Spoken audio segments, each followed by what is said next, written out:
네, 박창식입니다.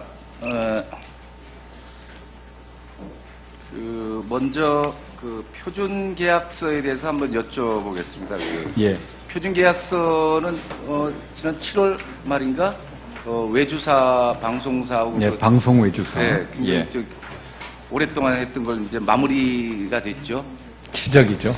근데 이제 예. 계약서 상태는 좀 돼 있는 거죠. 예. 근데 이제 그게 이제 권고사항으로 돼 있기 때문에 네. 사실 그게 어떻게 보면 저희 표현으로만 그냥 솜방망이 같은 어떤 역할밖에 못할 수 있기 때문에 이 권고사항 이상의 어떤 규제가 좀 필요하다는 생각이 듭니다. 네. 예, 그 부분 한번 좀 지적하고 싶고요, 그 부분이. 예.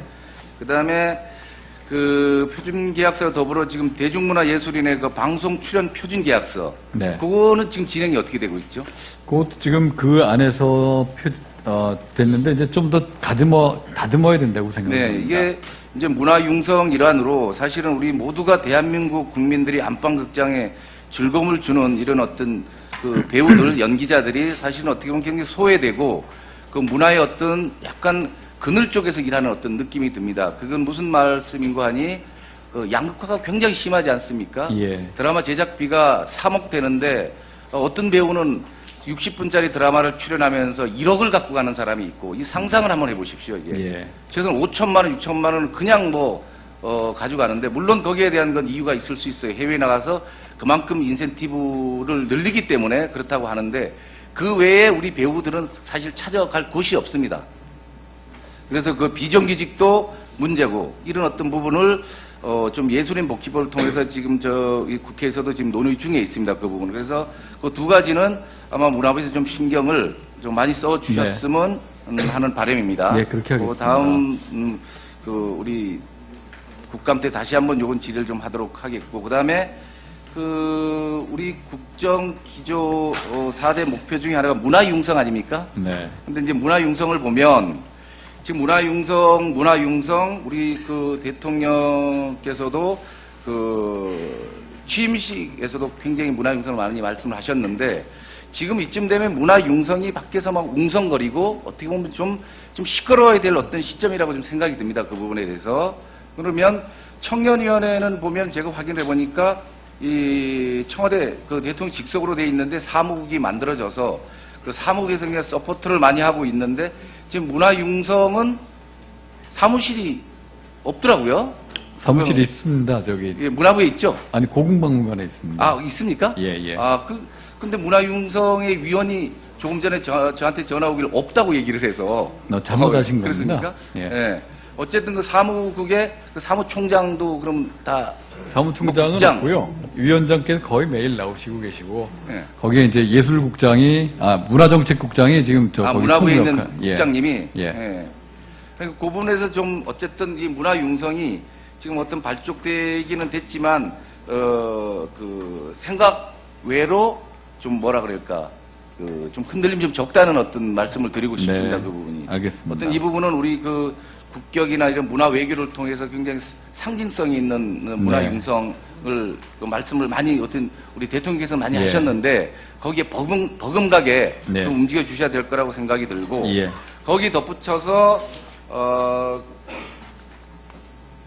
우리 문화원, 한국문화원에 대해서 좀 여쭤보겠습니다. 예, 예. 지금 한국문화원을 조사를 해보니까 소속이 지금 어디입니까? 한국문화원이?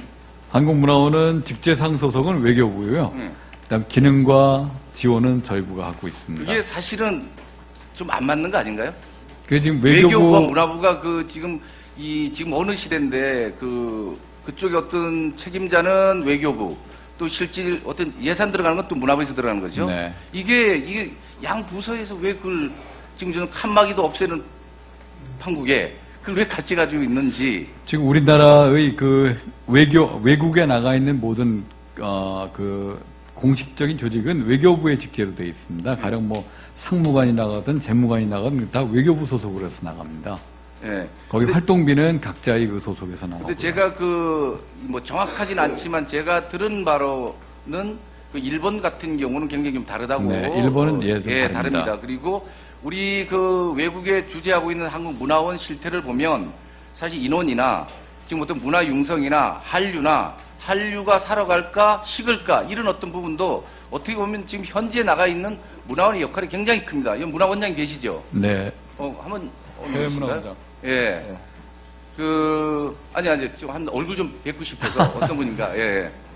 이 문화원 역할이 어떻게 보면 그 네. 나라에 있는 어떤 문화를 한국으로 빨리 좀 옮겨줘야 돼요. 트렌드가 네. 막 바뀔 때마다. 맞습니다. 지금 5대양 6대주에 대한민국 문화가 이 신금을 울리고 있는 마당에 문화원에서 아직도 아까 우리 먼저 의원님이 말씀하셨지만 그쪽에 비치되어 있는 책들이 한국 책이 아니고 중국 책, 일본 책 이런 것들이 비치되어 있고 어떻게 우리 문화에 대한 어떤 드라마, K-팝, 뭐 영화 이런 어떤 것도 이 문구도 틀리고 말이죠.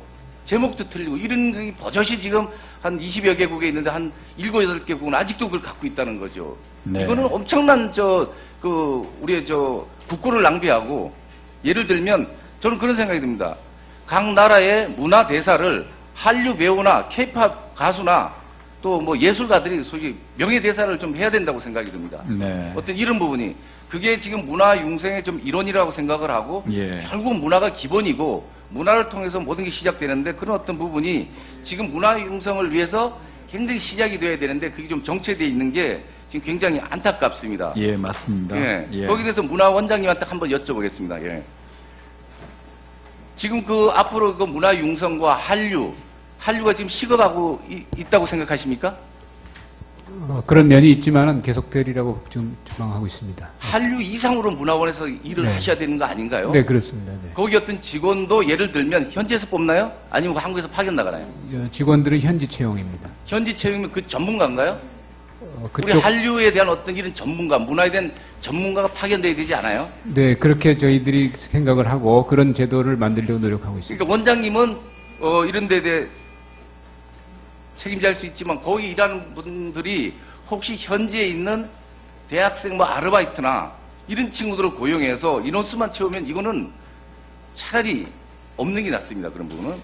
오히려 그래서 그런 어떤 부분이 새롭게 거듭나는 문화원을 만들어야 그 문화원을 통해서 뭐 문화융성이든 한류든 이런 거 좀 접목을 할 수 있지 않겠습니까? 네, 옳으신 지적입니다. 예, 그런 부분에 대해서 한번 원장님 각오를 좀 듣고 싶습니다. 지금 저희가 문화원 4개로 시작해서 25개가 돼서 그런 제도들이 이제 갖춰질 때가 됐습니다. 그래서 의원님 지적하신 그런 내용이 실현되도록 노력하겠습니다. 거기 문화원에 대한 앞으로의 계획 같은 거를 저희 방으로 좀 하나 좀 그렇게 원장님한테 하겠습니다. 보내주시고요. 네. 원장님의 급여는 어디서 받으세요? 저희는 이제 문화부 내에서 받고 있습니다. 임명은 어디서 하시고요? 문화부에서. 예. 문화부에서 다 예, 하시는 국내에 있기 때문에요. 네. 예. 여기는 저희 조직입니다. 네. 네, 다음에 또 예. 집에 가도록 하겠습니다.